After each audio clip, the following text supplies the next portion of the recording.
AHA Moments, perbincangan santai, penuh makna dan menginspirasi.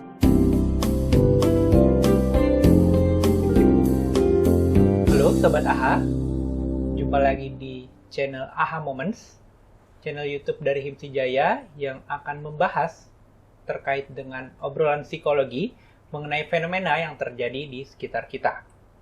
Sebelum kita mulai obrolan hari ini, saya mau ingatkan untuk like, comment, and subscribe channel kami agar kami menjadi lebih semangat berkarya untuk terus memberikan edukasi yang dapat memberikan insight untuk teman-teman semua. Kali ini aku ditemani oleh Nobit dari tim AHA Moments yang akan membahas, kita ini hari ini akan ngobrol tentang hal-hal yang ya sedikit nyeleneh ya, tentang pornografi. Oke. Nah, adiksi pornografi. Ini menarik banget ya, Dit, kayaknya ya kita bahas. Kenapa? Karena saat ini lagi booming banget, banyak kasus-kasus gitu ya terkait pornografi, terkait seksual yang memang kayaknya makin lama makin banyak kejadian-kejadian yang mungkin kalau kita telurusin asal-asalnya mungkin dari banyaknya konten-konten pornografi di media sosial. Setiap hari ada aja berita tentang penyimpangan seksual, entah pelecehan, pemerkosaan, ya. Seperti jadi itu. Kita pengen tahu sebenarnya dari AHA Moments kenapa sih itu bisa terjadi? Mungkin nggak sih itu dampak dari adiksi pornografi yang memang sekarang juga kelihatannya lagi rame. Nah, pada kesempatan ini kita kedatangan tamu yang kayaknya oke banget buat ngebahas karena selama ini si cantik ini bahasannya nggak jauh-jauh dari seksual ya. Pengalamannya juga menangani pasien-pasien udah banyak. Banyak banget. Oke, selamat datang Ines. Selamat siang semuanya. Halo. Thank you. Udah datang ke sini ya. Iya, sama-sama. Gimana apa kabar Adit? Baik. Oke. Gimana kira-kira mau mulai dari mana nih? Adit dulu deh, coba nanya-nanya ke Ines. Mungkin kira-kira. Ya seperti yang kita obrolin tadi ya. Ya. Banyak nih, Nes. Hampir setiap hari ada aja kasus atau fenomena terkait dengan seksualitas yang bukan yang sesuatu yang kita banggakan pastinya ya, karena ini beritanya cenderung negatif. Oke. Nah, menurut pendapat Ines sendiri itu gimana terkait fenomena ini?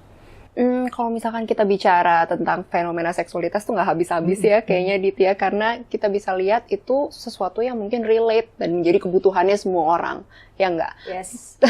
Tapi tinggal closing saya lihat adalah mungkin ada beberapa tantangan dalam mengelola dorongan-dorongan tersebut gitu kan.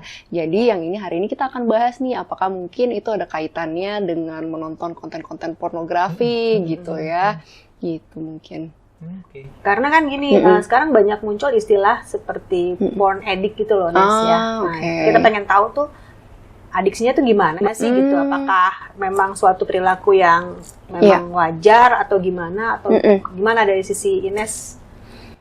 Oke. Banyak sih ya memang orang yang bilang terminologi porn addiction gitu. Anak saya adiksi pornografi atau suami saya adiksi pornografi gitu kan kadang-kadang kita dengar ya. Nah, tetapi sebenarnya sepemahaman saya si terminologi adiksi pornografi itu bukan sesuatu terminologi yang sudah ada di DSM atau manual diagnosa psikologi DSM-5 gitu. Itu belum dikategorikan secara resmi. Kenapa? Karena sebenarnya riset-riset yang sudah ada belum cukup untuk benar-benar menyimpulkan bahwa ini adalah sebuah adiksi. Karena kalau di DSM itu kan adanya adiksi, katakanlah adiksi alkohol, gambling, itu mungkin risetnya sudah cukup gitu. Oh ya ini memang kategorinya adiksi. Tapi kalau misalkan pornografi, beberapa orang masih berargumen bahwa jangan-jangan nih, relasi orang yang problematik sama pornografi itu sebenarnya hanya satu gejala gitu, yang muncul ke permukaan, tapi sebenarnya underlying-nya atau penyebabnya itu lain gitu. Itu hal yang lebih mendalam dari itu. Katakanlah kesulitan untuk mengelola stres atau kecemasan, kita terbiasa akhirnya larinya ke pornografi. Nah, jadi munculnya perilaku-perilaku yang problematik terkait pornografi tersebut, relasi yang problematik dengan pornografi. Mungkin itu terminologi yang lebih netral ya, karena kayaknya kita perlu berhati-hati juga gitu untuk mempatologikan orang-orang yang punya relasi yang problematik ini dengan pornografi. Tapi bukan berarti itu tidak bermasalah. Nah, itu tetap bisa menimbulkan masalah. Jadi kalau nonton pornografi Ya. sekali 2 kali sebulan gitu. Nah, dari frekuensi yang dimaksud addiction tuh berapa kali nih kira-kira? Nah, sebenarnya kita agak susah kalau misalkan bicara dari frekuensi. Karena biasanya ketika kita menyimpulkan bahwa ini merupakan sebuah gangguan nih, misalnya mental health profesional melakukan assessment, itu tidak semudah hanya melihat frekuensinya saja. Tapi kita juga lihat apakah perilaku itu sudah mengganggu keberfungsian. Ada dampak nggak ya? Iya, dampaknya biasanya. Ya. Dampaknya yang kita lihat gitu. Karena biasanya kalau relasi udah sangat problematik, itu bisa mengganggu kesehariannya dia. Pernah nonton nggak film di mana yang karakternya itu tuh kerja aja tuh nggak bisa. Karena dia mesti nonton pornografi dulu gitu. Lagi di kantor, dia mesti ke toilet dulu gitu. Terus buat tonton gitu. Atau ketika dia berelasi sama pasangannya nih, pasangannya tuh udah ini banget loh, mereka memiliki hubungan yang baik, kemudian juga sayang sama dia. Tapi hubungan seksualnya jadi bermasalah gitu karena dia maunya dengan pornografinya, misalnya seperti itu. Jadi kan itu kita bisa lihat sebenarnya, oh ini udah mengganggu nih hubungannya dia, ini udah mengganggu pekerjaannya dia, atau ini udah mengganggu pendidikannya dia. Nah itu mungkin kita sarankan, nah kalau udah kayak gitu tuh pergi ke psikolog deh, gitu biar masalah ini bisa coba diselesaikan. Biasanya gitu, Dit. Biasanya kamar mandi nggak cuma nonton doang tuh. Iya, kadang yang lama banget kan, kalau di kamar mandi kan, coba keluar-keluar kok kayaknya capek. Ya, satu jam udah coba, Iya. Nah kan, ngapain aja tuh? Ya jangan suzon ya, barangkali yang lain. Pokoknya capek gitu. Dan membuat performa kerjanya jadi nggak maksimal, kayak gitu ya.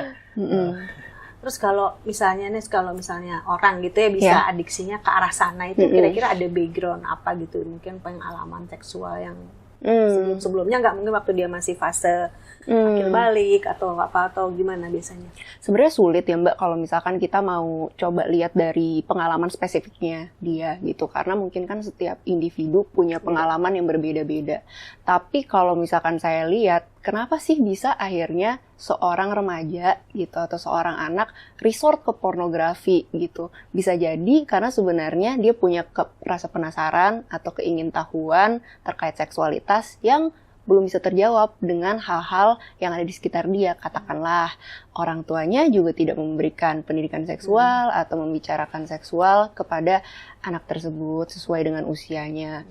Jadi pada akhirnya ketika ya kadang misalnya ya kakak kelasnya gitu jadi bandar di sekolah atau bagaimana lah gitu ya, dia juga akhirnya wah apa nih, dia juga tertarik tapi juga nggak ada informasi atau pendidikan yang sebelumnya dia tahu untuk bisa memfilter apa saja yang bagus untuk dia, apa yang sebaiknya tidak dikonsumsi, sehingga pada akhirnya ya muncullah kebiasaan menonton pornografi tersebut. Jadi menurut saya itu banyak faktor dan bisa sebenarnya ya orang-orang terdekat dari anak tersebut yang juga bisa membantu untuk menavigasi si anak itu kira-kira arahnya bagaimana dalam di paparan-paparan media yang seperti ini.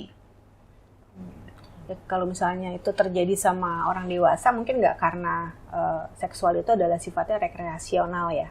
Jadi di saat kita nonton sesuatu yang konten seksual, ada rasa-rasa gimana gitu ya, kayak relax gitu. Iya, karena kan tadi ya seksualitas itu merupakan sebuah kebutuhan.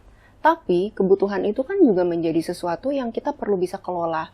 Jangan sampai itu katakanlah merugikan diri kita sendiri dan juga merugikan orang lain gitu. Kalau misalkan perilaku penonton pornografi tadi yang seperti tadi udah problematik gitu, nah itu kan jadi merugikan diri kita. Walaupun awalnya cuma iseng-iseng, ya udahlah gue nonton enak nih gitu, ada rilisnya, of course ada gitu, karena itu sesuatu yang nikmat buat kita.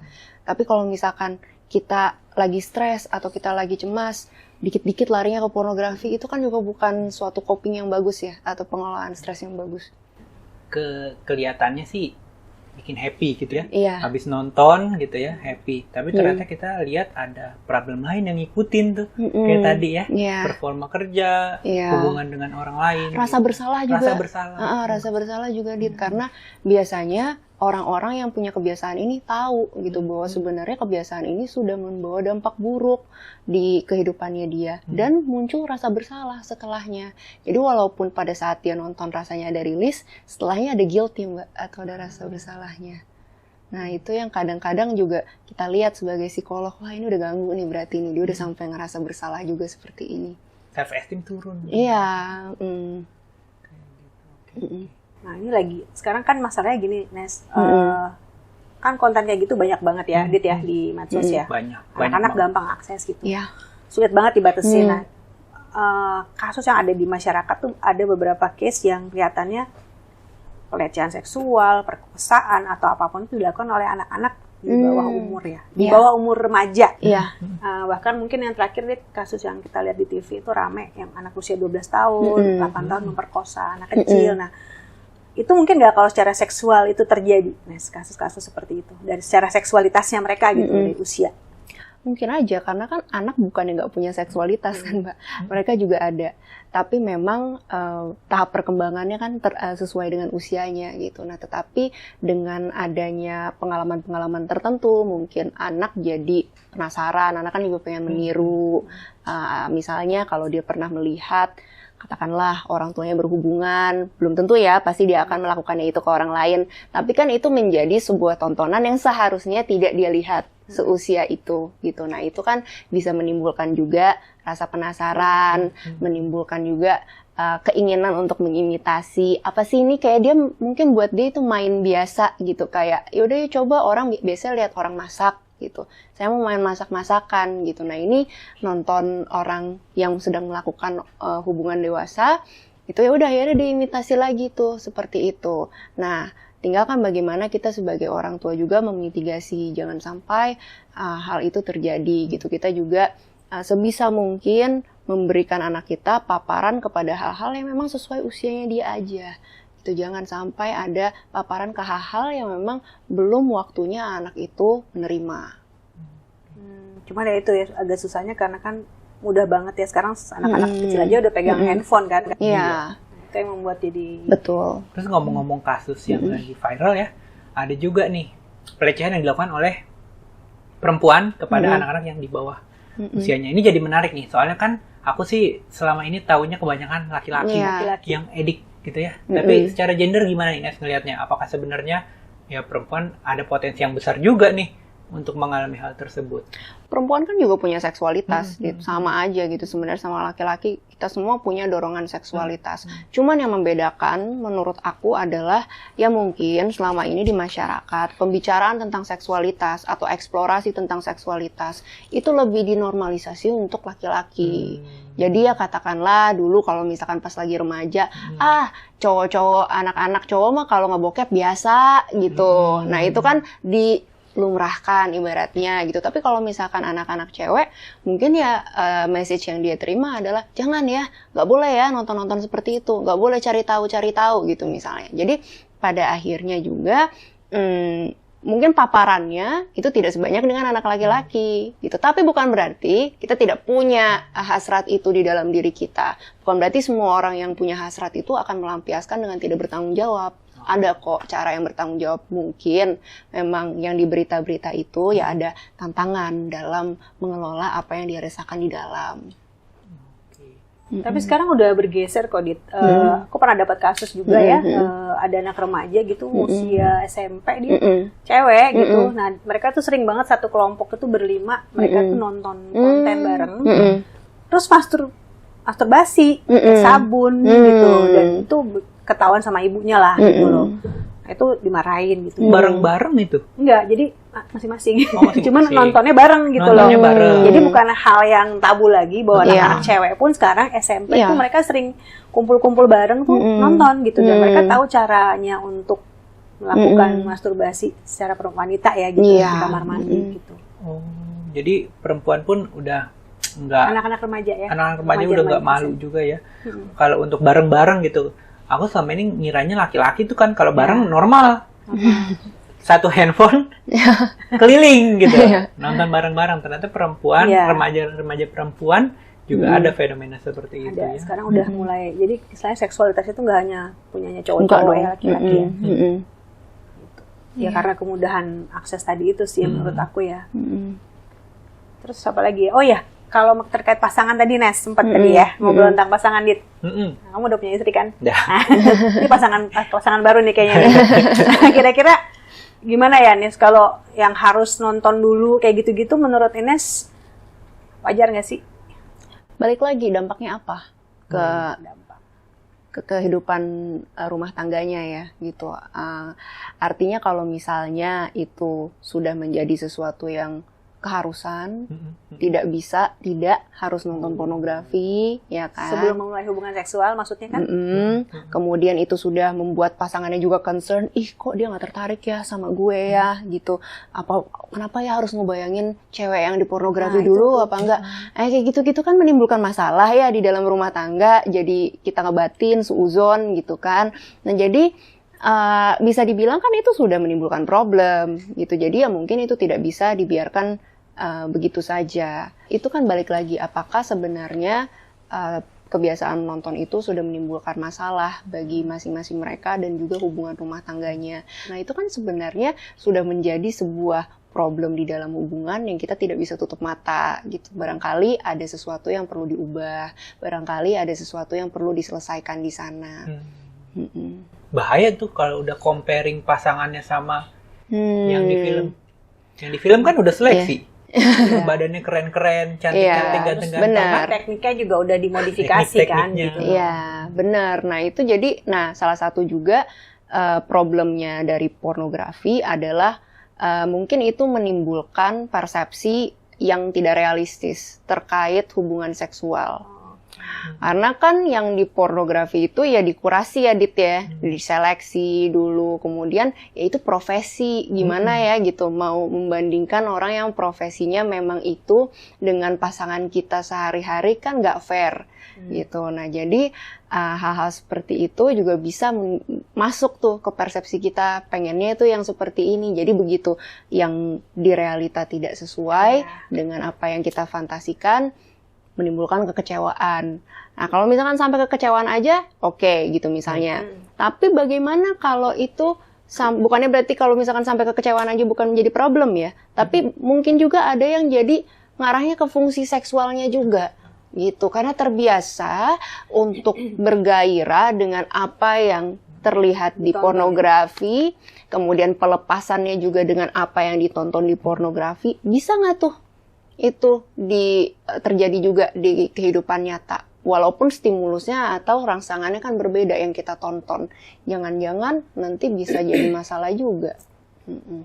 Dia nggak puas ya, kok nggak kayak gitu deh. Iya. Jadi tuntutannya jadi tuntutan terhadap pasangan tinggi gitu. Bisa jadi lebih tinggi, lebih tidak realistis misalnya. Dan juga kan beberapa konten-konten pornografi ya terus terang memuat kekerasan kepada perempuan atau memposisikan perempuan di posisi yang inferior, yang tidak berdaya gitu. Nah, sehingga kalau misalkan banyak mengkonsumsi konten-konten yang seperti itu, bagaimana kalau itu diterapkan kehidupan nyata? Bagaimana persepsi dia kepada perempuan? Bisa nggak dia ngehargain perempuan pasangannya itu? Nah, itu kan bisa menjadi problemnya di sana sebenarnya. Karena semakin banyak kita terpapar, sebenarnya sebagai manusia kan belajar ya. Yang kita lihat tuh, yang kita pelajari gitu. Jadi ketika memang kita seringnya konsumsinya hal-hal seperti itu, mungkin nanti ekspektasi kita juga bisa jadi seperti itu. Kemudian juga pandangan kita juga bisa seperti itu. Cara kita memperlakukan orang lain, iya. Di pornografi kan banyak kontennya ya. Kontennya nggak cuma yang romance aja yang terkait pasangan, banyak sekali konten-konten lain, kategori lain gitu ya. Ini tuh sebenarnya ada dampaknya nggak sih untuk kepribadian atau psikologis orang-orang yang menonton ini? Kayak misalnya konten yang misalnya sadis, gimana tuh? yang BDSM gitu ya. Apakah itu bisa mempengaruhi kepribadian orang sehingga nanti dia memperlakukan pasangannya gitu ya, harus dengan kasar, let's say kayak gitu? Sebenarnya kita nggak bisa lihat itu sebagai satu-satunya faktor atau benar-benar hubungannya sebab akibat gitu ya, Dit ya. Karena belum tentu juga katakanlah yang suka mengkonsumsi konten BDSM pasti beneran melakukan BDSM kepada pasangannya. Kita nggak bisa bilang bahwa itu pasti akan terjadi gitu. Kita nggak bisa bilang seperti itu. Tapi bahwa memang apa yang kita lihat itu bisa menimbulkan bisa mengalter persepsi kita, itu sangat mungkin terjadi. Potensial, gitu, berpotensi. Artinya kan memang ada orang yang mengkonsumsi porn, dia tahu batasannya ini sebatas fantasi, ibaratnya gitu. Kan ada yang di porn juga main bertiga, bener nggak? Okay. Main bertiga kan, belum tentu kan di kehidupan nyata dia mau main bertiga sebenarnya gitu. Nah, jadi ada mungkin orang-orang yang bisa memisahkan, oh ya ini fantasi, ini kehidupan nyata, gitu. Ada yang bisa seperti itu. Tapi kan mungkin nggak semua, gitu. Makanya kita tanya sama diri kita sendiri, ini dampaknya apa buat gue, gitu. Apakah memang ini udah too far? Apakah memang ini dampaknya jadi gue punya problem, gitu, di dalam relasi seksual gue, gitu. Nah itu yang perlu kita mawas diri juga, gitu, sebagai masing-masing pribadi. Kalau pas dia punya pasangan ya, kalau pas nggak punya pasangan, artinya kan pelariannya ke yang lain kan. Misalnya jadi sering ke prostitusi atau masturbasi berlebihan, itu nggak sih, Nes? Kalau nggak punya pasangan gimana, Nes? Iya. Yang masa sering fantasi terus kan, pastinya ada sesuatu yang perlu dilakukan untuk menuntaskan gairah hasrat itu kan.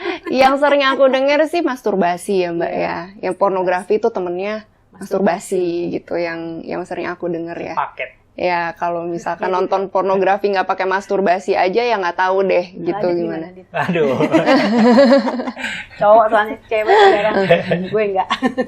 Nah tapi kalau misalkan yang pergi ke prostitusi, aku juga nggak bisa bilang pasti sih gitu. Maksudnya oh ya yang suka nonton pornografi pasti ke prostitusi itu belum tentu juga gitu. Artinya di sini kita lihat juga gitu, apakah memang si tontonan pornografinya tuh dampaknya apalah ke masing-masing individunya. Apakah memang masih bisa membantu dia mengelola perilakunya sesuai dengan nilai-nilainya, atau memang udah keluar jalur dari yang dia inginkan untuk dirinya dia sendiri. Nah itu masing-masing orang yang tahu. Kemudian dampak nih, ada mitos-mitos nih, lucu deh. Mitos-mitos katanya kalau sering nonton mukanya gitu ya, kelihatannya kusam gitu, atau bukannya lebih cerah gitu. Ada pasienku yang kayak gitu. Jadi dia jadi takut berhubungan sama orang lain karena dia menganut paham gitu, atau mitos yang dianut kalau orang sering nonton mukanya kayaknya nggak enak dilihat gitu. Jadi dia nunduk aja gitu, atau dia jadi sosialnya jadi terhambat. Atau ada juga yang lebih lucu lagi, kalau sering masturbasi laki-laki nih ya, tangannya bisa ada bulu-bulu halusnya kayak gitu. Ayo diklarifikasi deh, itu bener nggak teh? Bulu halus maksudnya tumbuh bulu gitu? Iya, di telapak tangannya. Belum pernah dengar yang bisa membuktikan itu sih, Dit. Intinya. Tapi kalau tadi yang menarik tuh, yang apa jangan-jangan kalau misalkan nonton pornografi itu jadi bikin kita agak nunduk terus gitu, terus nggak berani kontak mata lihat orang gitu. Apa bisa jadi juga sebenarnya nonton pornografinya itu ya sebenarnya karena kita juga lagi struggling dengan masalah-masalah kecemasan kita, problem-problem di dalam kehidupan, ya artinya mungkin nggak secara langsung pornografi yang menyebabkan itu kan.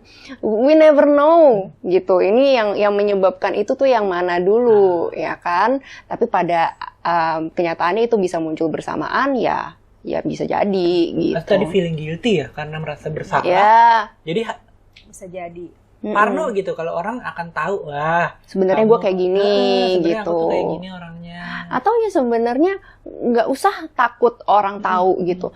Kalau kita lagi nggak pede sama diri kita sendiri gitu, cara bawa diri kita kan juga jadi kurang enak sebenarnya.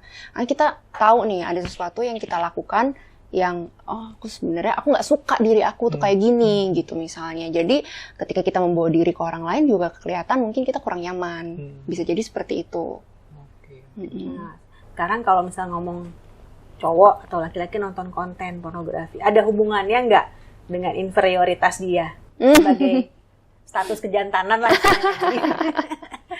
Ya kan siapa tahu ya, karena nggak berani sama orang lawan jenisnya mungkin atau gimana, jadi dia mencari pelampiasan. Bisa nggak, Nes, kira-kira? Gini, bisa berbagai faktor ya Mbak ya. Maksudnya belum tentu semua orang yang nonton pornografi itu ada masalah inferioritas atau kejantanannya. Tapi bisa juga orang yang resort ke pornografi atau yang memilih jalur pornografi. Karena jalur pornografi dianggap dia lebih aman. Ketika dia masturbasi pakai pornografi, nggak ada yang ngejudge dia kan Mbak. Dia main itu sendiri gitu. Sementara kalau misalkan dia sama pasangan, ada penilaian dari pasangan kan, mainnya bagus apa enggak, bisa ereksi atau enggak, lama apa enggak, ukurannya bagaimana. Nah, itu kan bisa menjadi concern juga kan. Nah, kalau dia memang punya pemikiran-pemikiran seperti ini yang menghambat dia berelasi sama pasangan, ya mungkin jadinya dia lebih nyaman di zona pornografi dan masturbasi, sehingga larinya ke sana terus. Ketika sama pasangan, jadinya tidak terjadi tuh hubungannya, karena katakanlah karena kecemasan-kecemasannya itu jadi susah berdiri. Kan kita semakin cemas semakin nggak perform ya Mbak ya biasanya gitu. Jadi semakin khawatir, wah perform gue nggak bagus dan segala macam, semakin nggak bisa gitu. Akhirnya yang temannya dia adalah ya yang solo play itu, pornografi atau masturbasi itu, karena dianggap sebagai zona yang nyaman. Nah, kalau yang seperti itu kan berarti kita bisa bantu bagaimana orang ini merasa lebih nyaman walaupun bersama dengan pasangan. Kemudian kalau misalkan ini ada juga pasangannya terlibat di dalam intervensinya, ya kita bisa bantu tanggapan-tanggapan pasangan tuh bagaimana sih yang baik supaya membantu pasangannya itu bisa lebih chill, bisa lebih relax gitu, sehingga tidak perlu resort ke pornografi terus, tapi juga bisa berelasi dengan pasangannya. Namun tantangan nih, karena yang adiksi biasanya nggak mau orang lain tahu, nggak mau melibatkan orang lain. Kalau yang remaja itu orang tua udah pasti dia sembunyiin, malu gitu ya. Yang punya pasangan juga kan tantangan ya untuk open akhirnya. Gimana tuh siasatinya tuh? Iya, memang ini tantangan sih gitu, karena nggak semua orang itu bisa terbuka tentang seksualitas. Nggak usah yang terkait pornografi. Misalnya kita punya tantangan apa, susah ereksi misalkan, atau hubungan seksualnya terasa sakit. Itu juga kadang-kadang kita susah ngomongnya karena kita anggap itu tabu. Kita anggap itu sesuatu yang seharusnya orang-orang lain bisa kok, kenapa aku nggak bisa gitu. Nah, jadi akhirnya kita malu untuk bicara. Nah, apalagi kalau misalkan soal pornografi yang notabene udah dianggap negatif kan sama orang gitu. Apalagi kalau misalkan berarti istri gue tahu gue nonton porno, wah ribut deh, tambah banyak gitu misalnya ya. Tambah ribut, gue tambah susah juga gitu berelasi intimate sama pasangannya gitu kan. Jadi bagaimana? Nah, gini, kalau yang biasanya bisa dilakukan adalah coba perkuat dulu relasi suami istri itu di luar seksualitasnya juga. Biasakan komunikasi yang memang juga aman antara pasangan. Karena biasanya kita takut untuk bicara karena takut dijudge. Kalau kita udah terbiasa membuka diri terus responsnya dijudge.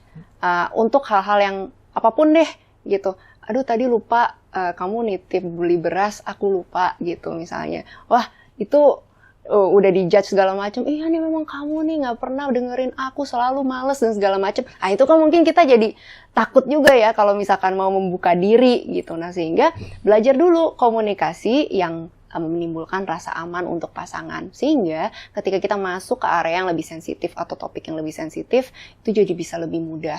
Tapi latihan dulu bicara yang tidak judgmental kepada pasangan. Aku rasa itu perlu banget ya untuk pasangannya, karena biasanya kita udah kebawa emosi, bawa nuduh-nuduh gitu. Yang satunya defensif, wah nggak jadi-jadi gitu kan. Oke, padahal kan kalau kita tahu kalau terapi tuh kehadiran orang lain sebagai ya terapis atau support system kan sangat berpengaruh. Betul. Jadi itu bisa jadi salah satu ya. Iya. Adiksi pornografi melibatkan orang-orang sekitar. Iya, karena kan gini, Dit. Tadi kan kita udah bahas, jangan-jangan sebenarnya penggunaan pornografi ini yang problematik itu sebenarnya hanya gejala dari permasalahan yang sebenarnya gitu. Ada apa sebenarnya di diri orang ini, atau bagaimana relasinya dengan pasangannya. Nah kalau misalkan problemnya itu melibatkan relasinya dengan pasangan, of course lebih baik pasangannya juga dilibatkan. Aku jadi inget ya kayak di toko-toko jual obat kuat itu pil biru ya.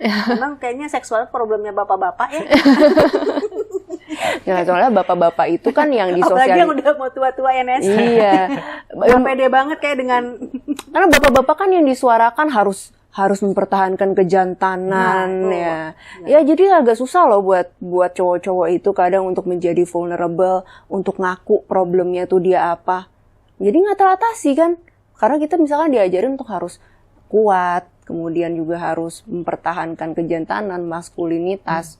Nah itu kan berarti kebanyakan mungkin porn addict banyaknya bapak-bapak usia 50 tahun ke atas mungkin. Wah, nggak tahu, kayaknya itu bisa terjadi di riset berbagai dulu kali usia. Ya. Karena kan biasanya mereka butuh untuk stimulus gitu loh. Untuk membuat. Mungkin alasannya beda-beda kali ya. Kalau di bapak-bapak itu motivasinya ada yang berbeda gitu dari anak muda. Bisa jadi ya Mbak ya. Nah, kalau si Adit kira-kira motivasinya apa? Wah, kurang tahu saya nih. Variasi dari Oke. Tapi berarti adiksi pornografi sangat bisa untuk dihentikan. Bisa dicegah atau gimana nih kira-kira? Relasi yang problematik dengan pornografi itu kalau misalnya ada kemauan dari orangnya, itu sesuatu yang bisa dicoba untuk disiasati atau diselesaikan. Karena di dalam penanganan psikologi sangat berpengaruh itu adalah motivasi pribadi masing-masing. Ibaratnya psikolognya nggak bisa ngapa-ngapain nih kalau misalkan orangnya juga tidak ada motivasinya gitu. Jadi ya mungkin kita bisa bantu gitu untuk orang ini menemukan motivasinya, tapi tetap dari diri dia itu perlu ada usaha gitu. Jadi tergantung masing-masing orangnya. Biasanya sih kalau misalkan udah problematik dan dia udah rasa ini sangat-sangat mengganggu dan dia cukup terbuka untuk pergi ke psikolog, mungkin dia akan pergi ke psikolog. Pernah nanganin kasus gitu? Tadi kan kita juga udah bahas bahwa mungkin si relasi yang problematik dengan pornografi ini ada underlying problemnya kan. Biasanya kita akan cari dulu Mbak. Jadi assessment dulu ya. Underlying problemnya tuh apa gitu.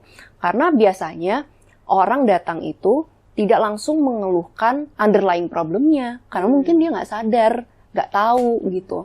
Yang terlihat problematik sama dia yang mengganggu ya penggunaan pornografinya. Jadi dia datang dengan masalah penggunaan pornografi tersebut.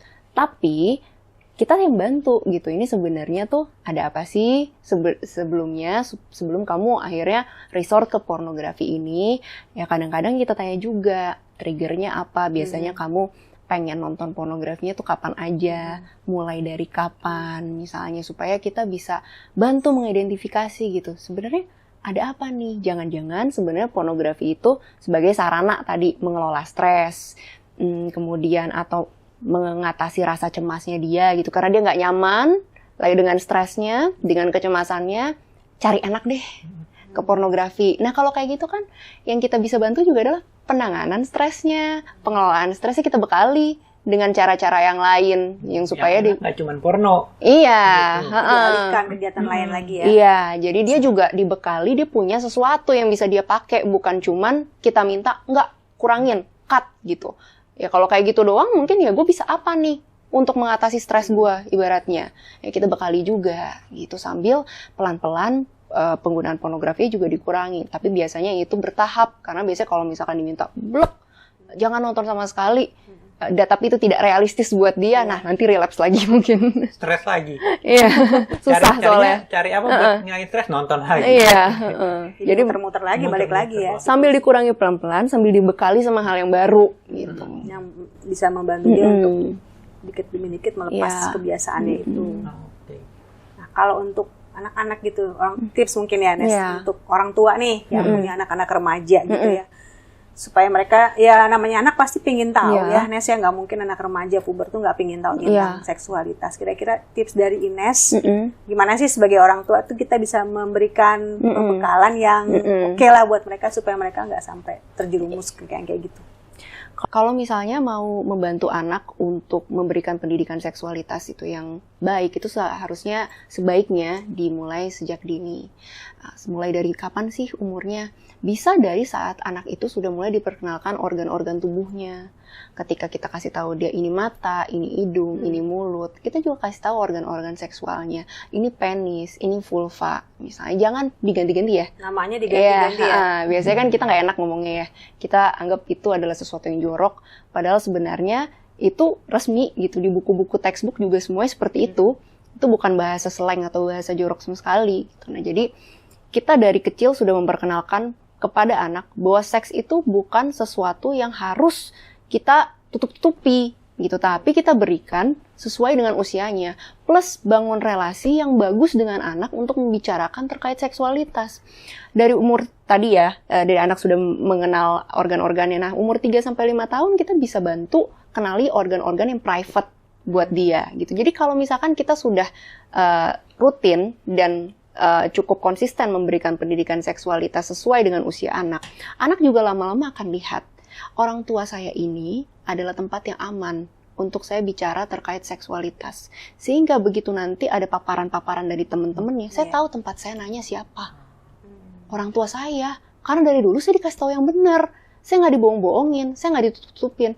Kalau ditutup-tutupin atau dibohong-bohongin, lama-lama tuh anak kan belajar dari teman-temannya. Nggak tahu kenapa lu ngomong itu organ itu tuh pakai bahasa ini sih, kan bukan, itu kan penis gitu. Ih, orang tua saya kok bohongin saya ya, gitu misalnya.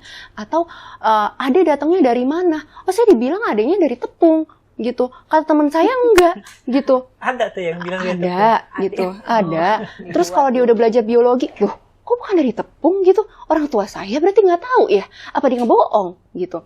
Jadi kan akhirnya anak itu tidak merasa orang tuanya sebagai tempat yang bisa ditanyain gitu. Nah, paling penting sebenarnya kita membangun relasi tersebut supaya anak nyaman dan aman sama kita, sehingga nanti kalau misalnya ada paparan-paparan lain, kita jadi tempat pertama yang anak itu tuh tanya gitu. Jadi kita nggak perlu ngecek-ngecek gitu loh. Anaknya udah ngomong sendiri ya. Karena kan pasti mereka lebih banyak dapat info dari teman-teman ya, dari orang tua. Orang tua kan aku ngerti gitu, pasti khawatir kayak pengen ngecek anaknya tuh udah dapat apa aja gitu dari teman-temannya, apalagi sekarang udah pegang handphone misalnya gitu. Tapi dengan komunikasi yang terbuka, harapannya anak juga bisa menceritakan gitu. Dan sebenarnya komunikasi itu, ini agak melenceng sedikit tapi berhubungan. Komunikasi bukan hanya dijaga terkait seksualitas aja ya, pendidikan seksualitas tuh enggak gitu, tapi biasakan memang ngobrol sama anak gitu. Jadi kalau misalkan hubungan kita juga sudah cukup dekat, anak tahu kita bukan tempat yang judgmental, yang ngejudge dia berbuat apa tiba-tiba langsung dimarahin gitu. Dapat dari mana ini segala macam, wah takut anaknya gitu kan. Jadi kita gunakan juga pendekatan yang bersahabat, komunikasi yang baik dengan anak, supaya anak itu juga melihat kita sebagai sahabatnya dia ya, tempat yang aman. Tapi sahabat plus orang yang bisa membantu untuk menavigasi gitu, karena kita orang tua kan. Tapi orang tua juga kayaknya perlu untuk belajar caranya mengedukasi. Betul. Sebelum ready nih edukasi kan emang nggak mudah ya. Karena biasanya kita nggak dapet, kita orang tua tuh dulu nggak dapet kan. Ya, kalau kita nggak dapet ilmunya, bagaimana kita ajarin ke anak? Kita mesti belajar dulu kan. Ini juga aja kadang-kadang aku sendiri sebagai orang tua masih suka bingung ngajarin anak tuh mulai dari mana ya, karena nggak diajarin dari kecil itu kita kan jadi nggak ngalamin gitu. Dan kultur kita kan masih agak tabu ya bicara hal-hal yang kayak gitu ya. Saat ini masih seperti itu. Cuman aku rasa dengan adanya banyak hal kayak gini, kita orang tua mesti lebih bijak deh dalam artian lebih berani cari cara yang gimana supaya anak tuh lebih paham. Orang tua kan sering ngobrol ya. Nanti kalau anak kita nanya dia dari mana, kita jawab apa ya? Bingung banget ya dijawabnya.